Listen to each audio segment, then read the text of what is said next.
Welcome to the Jet Set Hers podcast. I'm Jenny.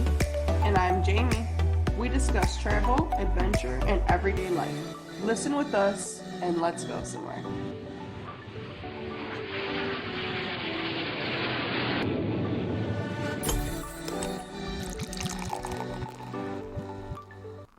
Hi! Yo, Jenny, what's up? Just excited about today's mini episode. Are you sipping on anything over there? I actually am sipping on a little something over here. Picked it up from our local 8 Degrees Play-Doh beer store that has tons of fun different things. But it is called Slush from Krebs Brewing Company, which never heard of before. Me either. From McAllister, Oklahoma. Oh. Yeah, so completely just very different. The can caught my eye. It is a sour ale with strawberry, raspberry, lemon, and lime. That's what the can says. Yeah, and I don't really taste too much lemon or lime, but I definitely am getting some strawberry and raspberry hints for sure. Is it really sour? It is very sour. It's 6.1%, so it's pretty mild, but it is really sour. So I feel like it's not my favorite. I'm not a sour fan. Yeah, like I like to try stuff, don't Right. get me wrong, but you know me, I'm a hazy IPA girl. So if I have a sour that's out of my comfort range, I guess something too sour is just, I don't know, strong. And I feel like you normally stick to Michigan beer, so Oklahoma. Yes. Shout out Oklahoma, Krebs Brewing Co. Although I did get a little excited because I thought you were about to say you had Lil Something Something by Lagunitas, and I do love that beer. Yeah, that's a great beer. And also Lagunitas is a great brewery. So Mm-hmm. What about you, Jenny? What are you sipping on?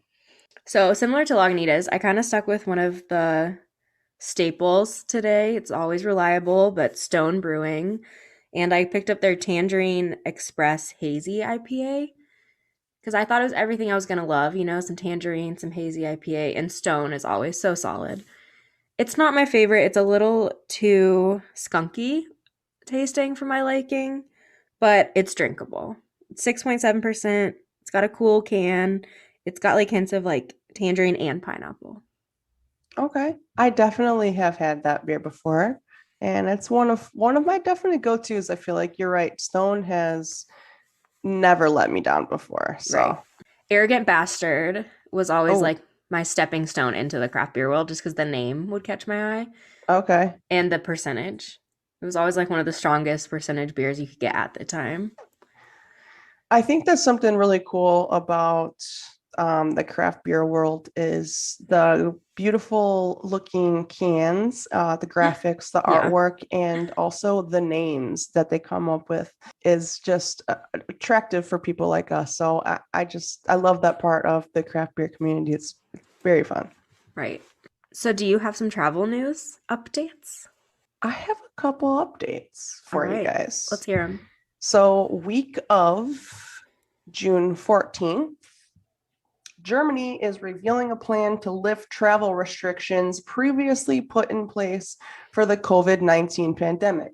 So that they're releasing almost 130 different locations for them to for travel to resume. Restrictions will remain in place, though, for all countries where the coronavirus variants are still being widely spread. So I know like India for one, that's Right, probably still going to be, still going to be a no-no, but it's getting back to somewhat reality again. I know Canada, we just had a meeting, the US had a meeting with Canada, and they're continuing to keep their borders shut until June 21st. They're saying that travel is not a good idea at all. I know the CDC says we can travel. So it's just, everybody's different, and Europe as well. I kind of am on both sides. Like, obviously, I want life to be back to normal, so I want to be able to travel. But I kind of agree with the being hesitant side. Like, there's no reason to rush back into it because we don't want another lockdown. We don't want to go back in that direction. So I'm kind of on both sides. I would love the idea of everything opening up, but I'm not going to be mad at Canada for maybe waiting a couple more weeks. Yeah, agreed. And it goes back to your percentage of folks that are vaccinated to stop the spread. So, the more people that get vaccinated, the safer it is going to be for everybody. In Europe as well, Jenny, Europe is also reopening for tourists. Spain, France, Denmark, Greece, you guys are all welcome. In the US, listed 33 new destinations, including Iceland, Israel, and Singapore. They all moved into the lower risk category to where travel would be allowed. So We're getting there. we're getting there, yeah, but it's taking time. Here we are. It's going to be the end of 2021 just soon. So this pandemic, is real. As much as people think that it's not real, I'm sorry, folks, it's real. What? I'm not a fan because it's aged me. Like I went into this pandemic at 29 and I'm coming out like almost 32, and that's just like insane. I'm not okay with it. Yeah, time flies. It just really time flies. And it's like you think back to what happened in those 2 years that the COVID-19 pandemic aged you, and you're like, what did I do? Right. And also, one more thing, I want to talk about rental cars right now. If you Rental guys, cars. yes, if anybody is in the market for rental cars right now, you are going to be paying some Out the extra wazoo. cash. Yes, up the wazoo is right. I know for a fact there is a car shortage, which is Mm-hmm. driving up these high Yep. prices. Be prepared to pay. Look for other resources to get your car that you need to use. Ask a family member, try to ask a friend, because you're certainly going to be paying at these rental car places. And I know Jenny has a really, really cool website that you guys can check out. That's kind of, I'm gonna let her tell you. I'm gonna let her tell you guys about it. Well, I found it. I know I've heard of it mentioned on the streets, as they say, but I found it because I had to get a rental car for my upcoming trip for my mom's celebration of life in Utah. Because I realized, with two people flying, we might as well just drive it 7 hours. So I started looking at rental cars from the airport, like Denver Airport and Salt Lake City and Utah Airport, $1,000 for just like 4 days, and that's insane to me. Luckily, I found one out of Fort Collins, and I'm only paying a little under 400 for 6 days, which I'm okay with. Like that's reasonable to me. Yeah, that's more like rental. That's more like rental car, normal price. And Right. when you're talking about 6 days and you're looking around a price like that, that's more of like, Right. And you don't feel like you're $30 a getting day. completely ripped off. Sure. But in my search, I found Turo.com, which I know again I've heard mentioned here and there, but it's basically like an Airbnb for cars. So people put up their cars and they're verified, Turo hosts, I guess is the proper term. Yeah. And what's cool about it is like I saw Teslas on there. I saw like really cool Jeep Wranglers on there. So what used to be probably a little bit more expensive, but now with rental cars shooting up, you're actually going to get a better deal through them, and you're going to be able to drive a car maybe you've always like wanted to drive. And with rental cars, you really don't necessarily get to choose. It's kind of whatever's left over. So definitely Yeah. check that out because I'm sure it's different area to area on how many hosts they actually have in each city, but it was pretty cool looking through. Yeah, no doubt. I'm actually in the market for a rental car because I'm driving up north for a wedding at the end of August. And I was looking on Turo too. I found the website. I was like, wow, this is super cool, like an Airbnb for cars. So yeah, just like Jenny said, you could pick different cars, like if people are hosting. So that's kind of like a really fun piece of the website. But also you're not paying those rental car prices right now. So honestly, that might be a really cool thing. It also might be really beneficial for you to check out because you're going to be saving some money. Yeah. Yay, Turo.com, shout out. This is not an ad. We wish it was though. We just want to put you guys on to cool things that we find out about related to travel because we want to share with everybody. Yeah. Yeah. And getting into today's mini episode topic, we have like a whole list of stuff for mini episodes, and today's is just kind of we each looked up a unique either place to stay or thing to do, and we're just going to talk about it. So it's kind of all over the place. I know Jamie's is actually a little bit more personal to her, and mine was just after a lot of Google searching, and I found one I really wanted to talk about. So let's get going on that. So today we decided to talk about, like unique stays, which I know is a category on Airbnb. You can click like unique places and it's like tree houses, boats, trains, like all that, which is just really fascinating. So I started looking up and we decided to keep it in the US today just to show that like you don't have to go international to find these really cool places to go. So I found this one. And shortly after finding this one, I also wanted to find an event. So I did find a festival too, but I'll talk about that second because I saved the best for last, right? Of course. So it's in Arkansas in the Ozark Mountains, which I know is a lot more popular these days because of the show, The Ozarks. Which I also do want to go there because of the show. I actually started just Googling, like, is this a real place? And it is. And It then is. once I yeah, started realizing like how beautiful it is, I was like, oh yeah, this is on the list for sure. So that's how I found out about it. Oh, I'm sure the show's helped their tourism a ton because, unless you're from Arkansas, you really don't have that drive to go to Arkansas. At least I never did until now. After researching this place, I really want to go. So I found it's called the Beckham Creek Cave Home. And it's basically this entire rental property. We're going to call it a home because there's not multiple rooms. It's you rent out the entire place. And it's inside a cave. So everything inside, the ceiling, the walls, the floor is all natural cave. And it's just really awesome. You're going to have to look up pictures. We will definitely pick some and post them on the Insta.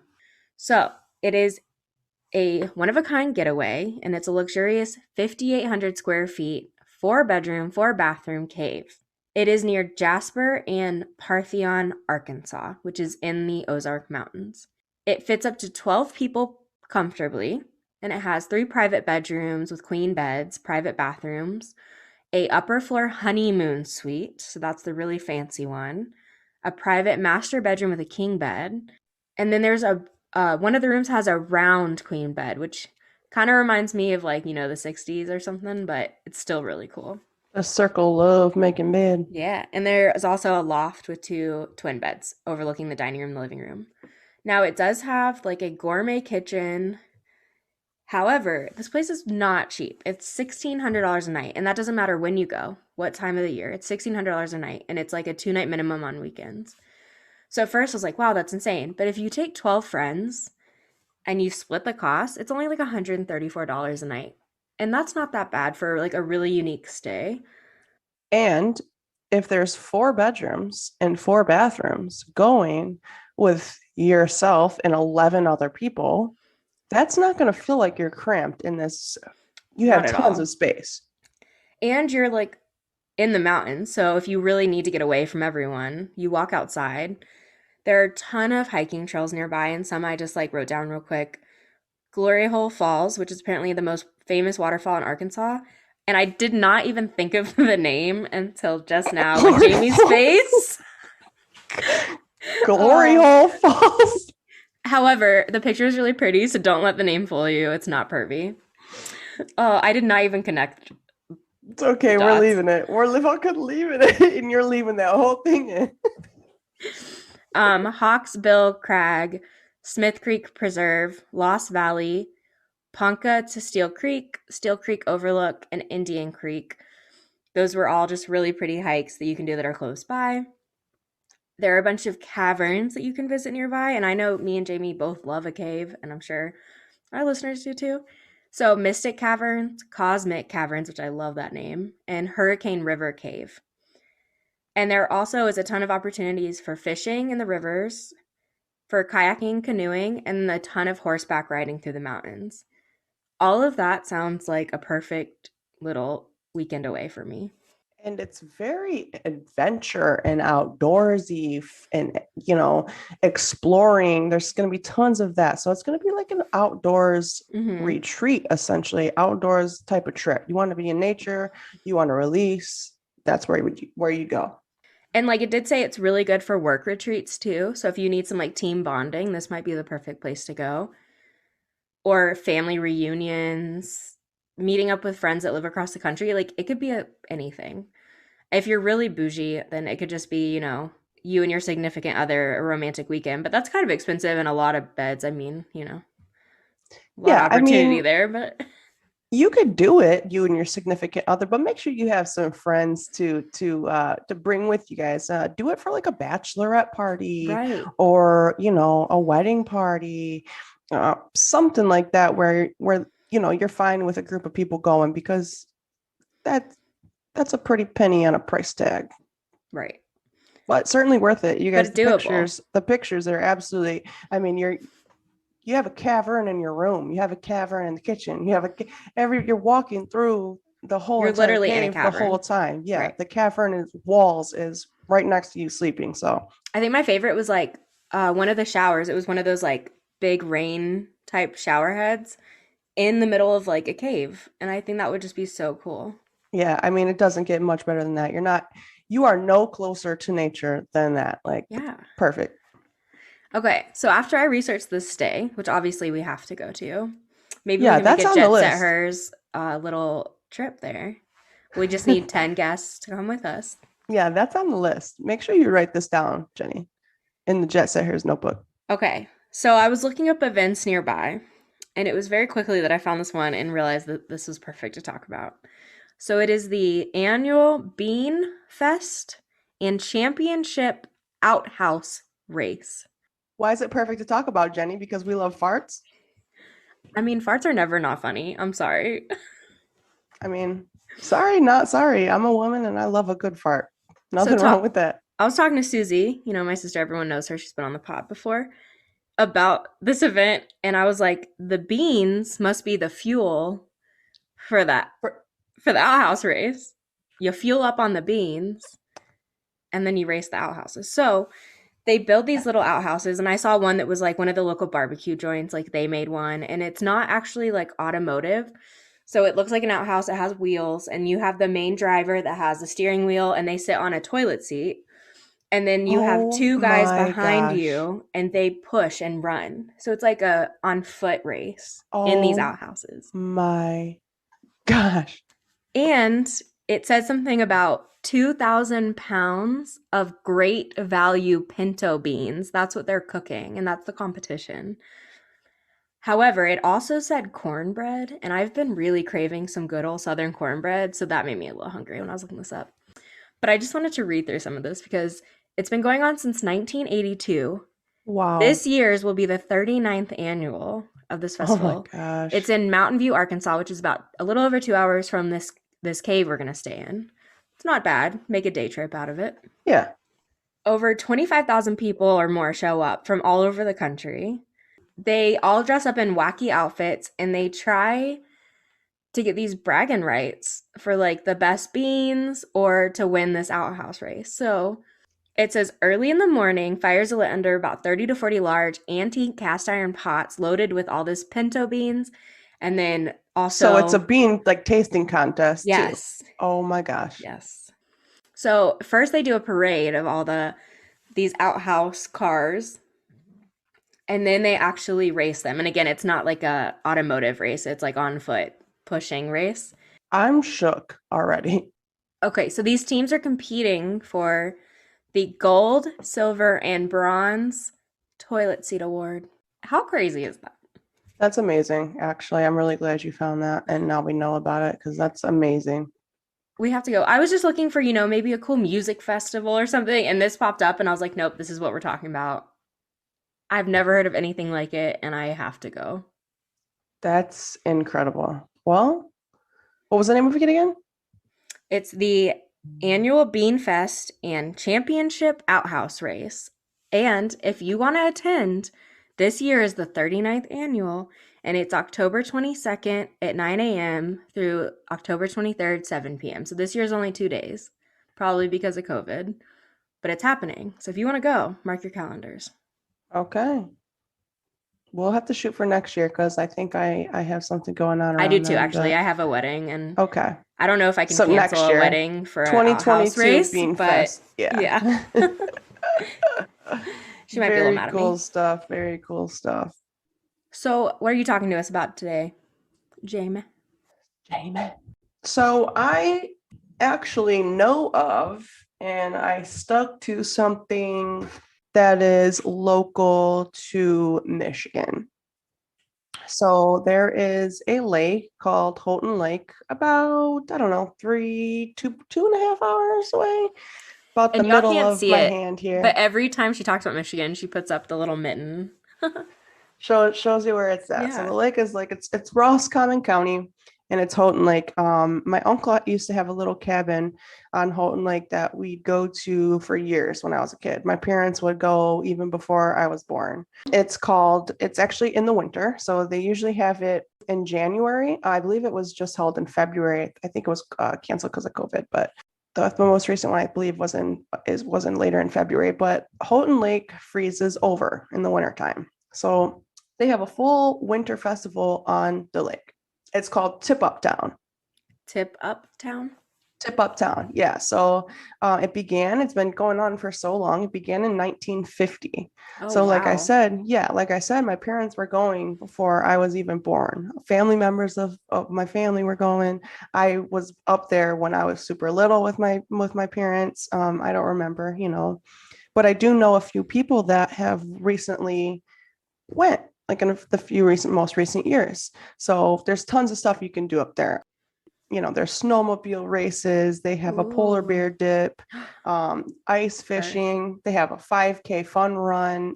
There's tons of contests, prizes you could win, pony rides, petting zoo, ice slide, live entertainment. So there's just tons of things you can do. It's usually like 2 to 3 days, depending on what they decide at the Chamber of Commerce. But yeah, it's like a couple day party. It's in the middle of winter. Everybody drives up with their snowmobiles, people that live on the lake. Or That's cool. Houghton Lake's kind of like a lake that you go to in the summertime. People don't really live on Houghton Lake full time.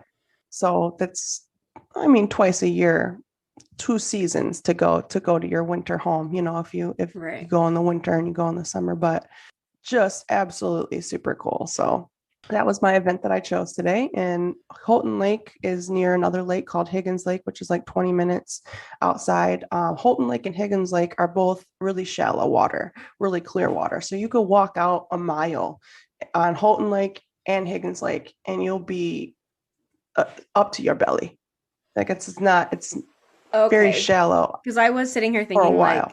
when it's frozen, I wouldn't trust it. But if it's that shallow, I'm sure it probably actually freezes pretty well. No, in the deeper parts of the water are kind of like right in the middle of the Mm, lake. But as far as like around the coast and stuff, it's really shallow.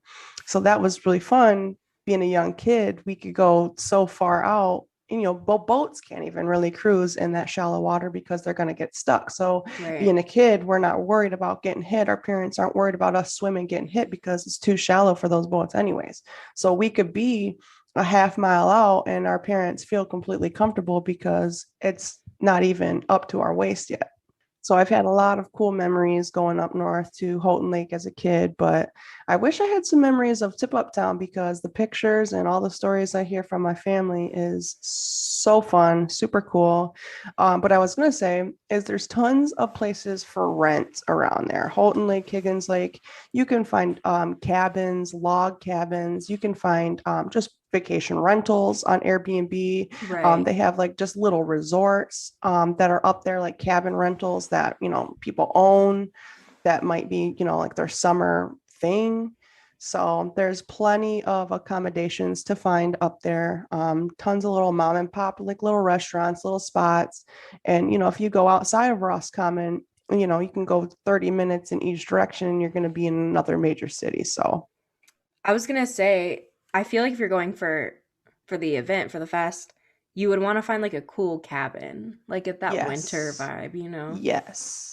You probably would want to do like a log cabin with a fireplace. And if you if you want to be close to Tip Up Town, then you get something that's right on the lake. If you don't mind, Right. being a little bit out, then you can find a cabin in the woods or, Mm. a cabin somewhere else. But Somewhere with a if you, cozy fireplace. Yeah, yeah, that's what I'm thinking. And then I did want to shout out really quick as you said that because obviously everyone knows Airbnb. However, I'm kind of going to hate on them for just a second because I feel like Airbnb used to be this amazing thing because it would be so affordable and give you right. these opportunities you wouldn't have. But it's getting to the point where it's way more expensive than regular hotels, but you don't get any of Yes. the amenities of a hotel. So I feel like they got to work on that a little bit. I have noticed that because I've been using Airbnb for a long time, like a long time, like since it pretty much came out. So I can definitely vouch for that. It's slacking a little bit. And then I know a lot of people also know VRBO, which is like vacation rentals that is very similar to Airbnb. But I used for this upcoming memorial for my mom, it's called Evolve, and I'd never heard of it. And it's kind of like I found the house on Airbnb, but it was actually more expensive on there than it was on Evolve. And Evolve worked with us and got us approved to have this memorial service when it's not necessarily allowed at vacation rentals like that. And they've just been really great to work with. And so I just wanted to give them a little shout out. Oh, right on. Evolve. This is not an ad, but again, we like to share with you guys little Wish it tips and was. tricks and secrets that we find. So yeah, wonderful. That's a great tip, Jenny. Thank you Yeah. for sharing. Yeah. So obviously, you should definitely check out both these events. Who doesn't want to see an Yes. outhouse race? And Yes. who doesn't want to kind of play around in a winter wonderland festival? Michigan's longest running winter festival. So Boom. definitely people make it out for that. So specifically, and you're only 2 hours from the UP. So even if you wanted to go and explore elsewhere, 2 hours to the UP, yeah, you're probably going to have some treacherous driving in the winter, but it's going to be worth it because you're going to see some amazing sights. And if you have not heard about the Upper Peninsula of Michigan, I invite you to find out. Yeah, definitely. I'll check it out. I think we should do another mini episode where you help me plan my Michigan adventure and then I'll help you plan a Colorado adventure. I just Oh, feel like there's mad so dope. much in both states that we haven't even touched on the podcast. And Mad dope. definitely. Yep, I'm down for that. That'd be really fun, actually. Yeah. And before we get going, there was a story I wanted to tell you. So the other night at work, I had this really awesome couple at one of my tables I was serving, and I got to talking to them about Colorado, why I moved here, craft beer, like kind of my general things I love to talk about, aka this the topic of our podcast. The husband was telling me that he had this big trip planned last fall to the Grand Canyon, and so he was out walking every day, twice a day to train for this hike down into the Grand Canyon. I guess going to the Grand Canyon, you have to have a hiking permit. And y'all, Oh, the wow. biggest advice I can tell you is don't skip on this hiking permit. So he had the permit. At the bottom, he walks wrongly on a rock, falls, and breaks his leg in 3 places. And this is at the bottom of this massive canyon. So they have to come down in a helicopter and put him on the little, what do they The call it? gurney. Yeah, and airlift him out of this canyon. So the park ranger was telling him, "You're so lucky that you have your permit because this is all on us, like the cost." She told him a story about this girl that did not have a permit, gets to the bottom and gets heat exhaustion. They have to sit with her for 2 days and then airlift her out. She owed $17,000 for that because she did not have a permit. Oh my gosh. So, y'all don't skip on these permits because that's a car payment. Like that's the cost of a car. That's Yeah. insane. Wow. Yeah. He shared that with me and I was just like floored. Yeah, I am right now, actually. Holy Yeah. cow. I knew that you had to have like certain permits for certain things. I guess I just didn't really realize I was naive, but yeah, geez, Don't skip. don't skip. How do you know how much a permit is, Jenny? So just by quickly looking it up, it says $10 for this Okay. permit. Okay. So So, would you rather pay $10 and be allowed to hike than try to get around the rules and pay $17,000 from heat exhaustion? She didn't even break anything. That's just a very common, you're in the desert, you're not drinking enough water. Could happen to anyone. Like, and that's insane. $10 is extremely reasonable. Why would you not? I mean, there's no reason to skip out Yep. on a hiking pass. It's $10 when something like that could happen and then you're covered. Right. That would be silly not to. So thank you for that tip, Jenny. Yeah. That's So that's what we're going to wow. leave you on today. Get your hiking permit. If you can't, you're not meant to hike that on that day. Let's just throw that out. Yeah, because certainly, I mean, $10 to 17,000 bucks, that's Insane. big difference. Well, we'll definitely post some pictures. I'll find some of this cave room house thing, and Jaimie can find some from this festival, and we'll Definitely put them on all our socials, which you know are Facebook, Instagram, YouTube. Jet Set Hers Pod. And if you have anything you want to say, give us some crazy travel stories, say hi, whatever you need. Send us an email. JetSetHers@gmail.com. And because you love us, go on, rate 5 stars, give us a review. You know what to do. See you next time. Bye. Bye.